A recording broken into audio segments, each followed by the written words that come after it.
As a respiratory therapist, you start your shift by taking a report from the therapist who worked overnight before you. The therapist tells you about a CF patient whom you will be giving medication. After reviewing the patient's chart, you see that the doctor has ordered an ABG. You gather the necessary equipment and you go to the patient's room. Before entering the patient's room, you should always remember to wash your hands. Hand hygiene is extremely important in the prevention of the spreading of harmful bacteria. Always be sure to knock before entering the patient's room. You should then introduce yourself and state why you are visiting the patient, as well as verify their identity. Hi, we're from Respiratory. I'm Amanda, and this is Sarah. The doctor ordered a blood gas on you, so we're going to draw some blood, and we're going to administer your medications. Can you just verify for me your name and date of birth? Okay, John Wooten, 11/18/1991. Okay, perfect. Thank you. At this point, you should glove up, wipe down your equipment, and prepare to assess the patient. During this time, you should make note of the patient's physical appearance, as well as ask the patient about how they are feeling. In this scenario, the patient tells you that he is feeling short of breath and has produced roughly 1 cup of thick, yellow-green mucus per day.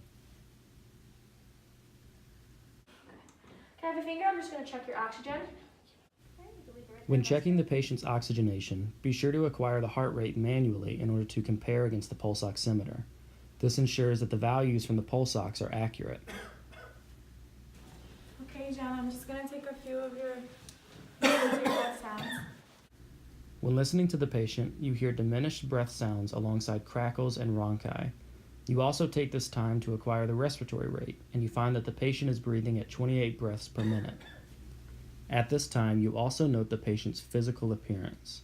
He appears to be cyanotic and is using his accessory muscles, implying that his work of breathing is too high. The patient coughs, and you note the production of thick yellow-green sputum. You check the patient's neck for signs of venous distension, and you check his ankles for pedal edema. It is now time to draw the ABG. You start by administering an Allen's test. I'm just going to perform a test to make sure I can use his arm. Can you make a fist? Okay. Can you squeeze your fist in and out a few times? Okay. Open your hand. Okay, good. You then prepare your ABG kit for the blood draw.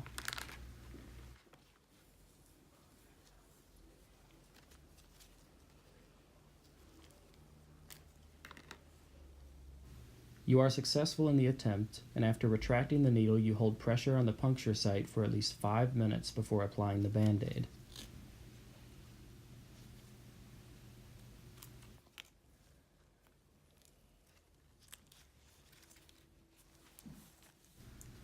It is now time for the CF regimen.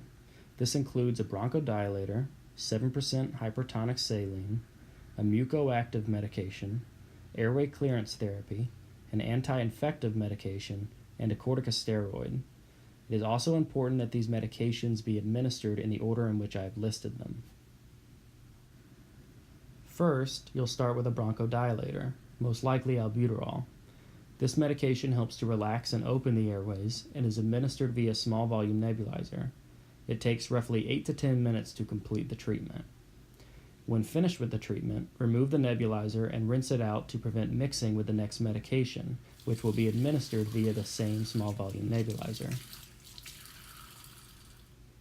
After the bronchodilator, you will give the patient 7% hypertonic saline via small volume nebulizer. This medication serves to thin out the thick, tenacious mucus often associated with CF patients. This treatment takes roughly 8 to 10 minutes to complete. When the treatment is finished, you will again remove the nebulizer so that it can be rinsed and cleaned before the next treatment.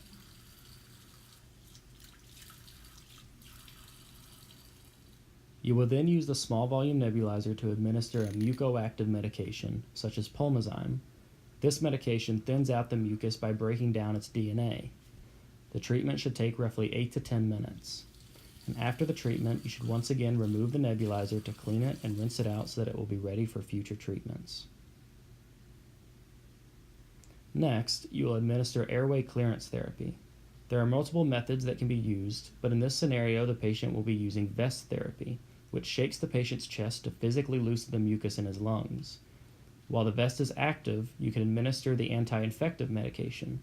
The most commonly used anti-infective medication for CF patients is called Toby, and it must be administered via perineb as opposed to the regular small volume nebulizer.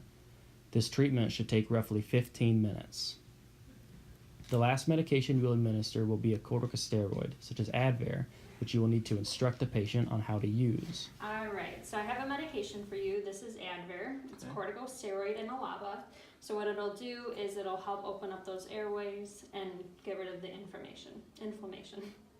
So what you're gonna do is take your thumb and just open it. You'll hear a Okay. click. Make sure that this is open. Okay. And then what you'll do is you'll put your mouth on it and then take a fast deep breath in. Hold it in for 10 seconds. Release your breath. Okay.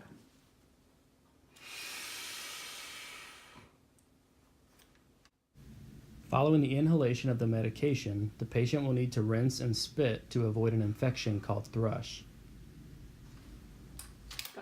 Now, because this is a corticosteroid, what I'm going to have you do is rinse and spit your mouth. So this will prevent thrush. Okay.